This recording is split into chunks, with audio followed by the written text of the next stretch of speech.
insakto ba? May matakaroon kay maghunot ang insakto gamay. Pero sila dito wala gyoy insakto, wala na Ginoo, puro pagpakasala na lang. Ngayon si Lord, silutan nako ang kalibutan pinaagi sa lunop.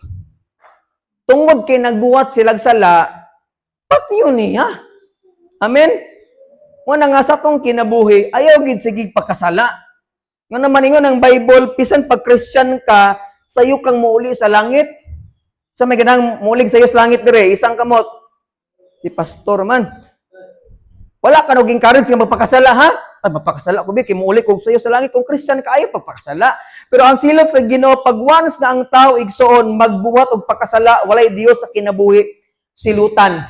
Ang tao na nagbuhat og matarong si Noah o ang iyang pamilya, kay mingtuo sila sa sugo sa Ginoo. Dili sila perfect, ha? Amen.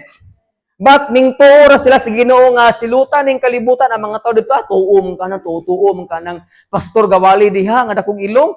Ang dahabuo sa naong ha, tuoman ang silutan na impirno. Why? Impirno. Maglipay-lipay ta. Because tomorrow we will die. Ingon papa ni Pastor Jonas, die today, die tomorrow, the same die. Nag-inom, namatay. Ang wag-inom, namatay. Ang nag-exercise, namatay. Ang wala nag-exercise, namatay. Gyapon. Pero wa sila kahibaw nga pag ang tao walay Kristos kinabuhi, walay relasyon sa Ginoo, impierno ang iyang padulngan. Manang salamat gid sa Ginoo kay giluwas ta sa Ginoo mga igsoon. Amen.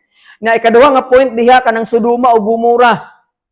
Ang mga tao dito grabing kadautan. Ano man sa time nga naibisita si Lot sa iyang panimalay, mingon ang mga tao dito. Kisa man ang gwapo diha, laki ang mingon. Kisa man ang gwapo diha na sa inyong bahay. Gupuha mo na si Coco Martin. Pag-usa kay makikilawas mi niya.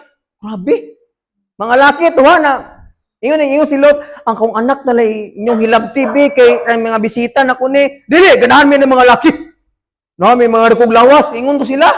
Namugos sila nga ablihan tong ilang balay. Ingana kadautan mo na ingon si Lord, silutan nako ang Sodoma o Gomora nga lugar. Mo na ingon si Lord, Lot, dagan, run for your life. Kaya na bang dagan jud hangtod sa kuan? Ano mo to, Lion King? Run for your life. Managan gid mo kutob sa inyo makang naman silutan ako ni. Wala sila siluti sa Ginoo di tungod kay matarong sila. But kung dili sila mulayo sa ilang gipuy-an, pwede silang mamatay igsoon. Ang point igsoon, just si Lord sa paghukom sa mga nakasala tungod kay matarong sa mga igsoon. Waag gitay mahimo igsoon. Ngano man matarong siya. Mo nang ayaw pahariya ang sala sa imong kinabuhi. Ini mo tapad undang na lagi sa pagpakasala.